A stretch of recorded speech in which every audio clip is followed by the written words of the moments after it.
평안하셨습니까? 행복한 말씀 나눔 오충영 목사입니다. 오늘 여러분과 함께 나누고 싶은 말씀은 사무엘상 17장 32절 말씀입니다. 다윗이 사울에게 말하되 그로 말미암아 사람이 낙담하지 말 것이라. 주의 종이 가서 저 블레셋 사람과 싸우리이다 하니.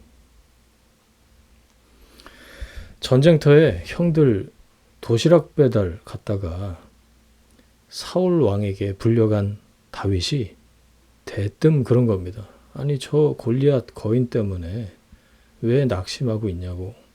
내가 나가서 상대하겠다고요. 도대체 어떻게 이런 상황에 저런 말을 할 수 있을까요? 객관적으로 약한 다윗이 누가 봐도 강한 골리앗을 물리쳤습니다. 이게 다윗과 골리앗 싸움의 구도죠. 그런데 조금 이상합니다. 다윗이 사자나 곰을 맨손으로 때려잡았다. 이런 뜻으로 들리기 때문에요. 그래서 다윗은 원래 이 식스팩의 소유자였을 거다. 그런 말들 하는 거죠. 열심히 해. 유산소도 하고 웨이트도 해야. 그러니까 실력을 키워야 하나님 나라에서도 쓰임새가 있어. 그래야 쓰임받지. 이렇게 결론이 나버리면 맥락을 잘못 짚는 거죠. 만약에 그랬다면 다윗은 절대 약한 사람이 아닙니다. 삼손 같은 괴력을 감추고 살던 사람이었을 거예요. 맹수를 맨손으로 죽일 수 있는 그런 괴력은 인간 골리앗 죽이는 거 일도 아니었겠죠. 그런데 성경은 약한 다윗과 강한 골리앗 이란 대비로 설명하고 있어요. 다윗은 괴력의 사람이 아니란 말입니다. 이제 이 스토리를 해석할 다른 틀이 필요합니다. 바로 뒤에 나오는 34절에 사자와 곰과 싸워서 이겼다는 그 이야기를 좀 더 깊이 들여다봐야 합니다.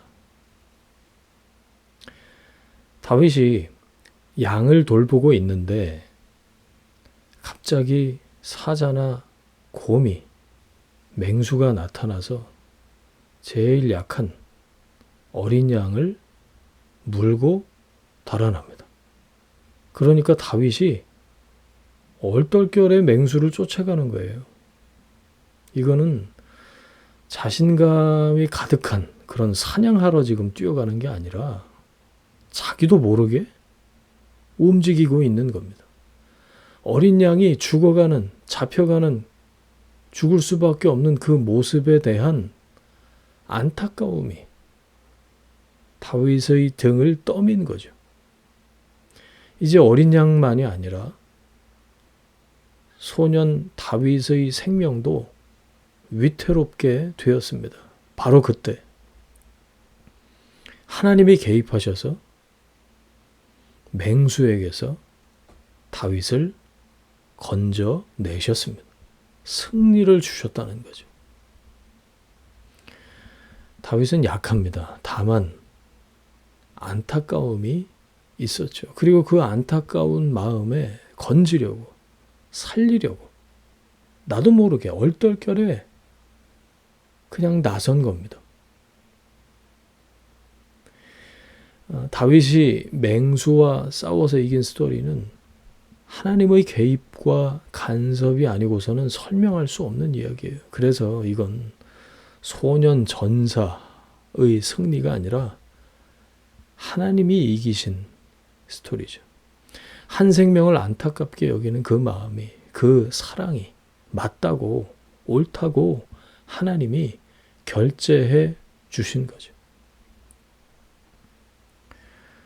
장면이 바뀝니다. 무려 40일 동안 그 골리앗의 저주에 온 나라가 주눅이 들어있어요. 다 죽어가고 있는 모습입니다. 다윗의 마음에 다시 그 안타까움이 생겨났어요. 그리고 약한 모습 그대로 그냥 나섭니다. 그로 말미암아 사람이 낙담하지 말 것이라 주의 종이 가서 저 블레셋 사람과 싸우리이다. 차오르는 안타까움을 다른 말로 하면 사랑이죠. 사랑이 그를 나서게 만든 겁니다. 사랑이 다윗의 등을 떠밀었습니다. 안타깝게 여기는 사랑과 무모한 나섬, 이 두 가지 외에 다윗에게는 아무것도 없었어요.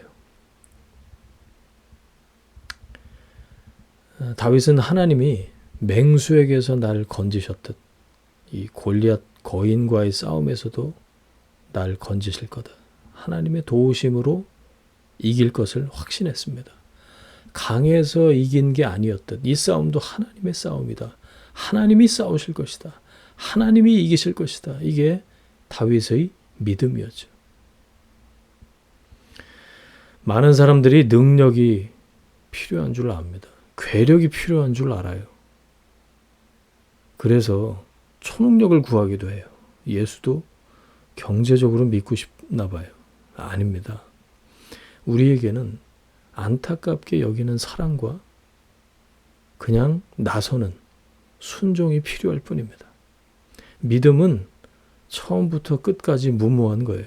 무모한 선택과 결정 때문에 더 큰 위험에 처할 수도 있죠. 그런데 바로 그때 하나님의 도우심이 임합니다.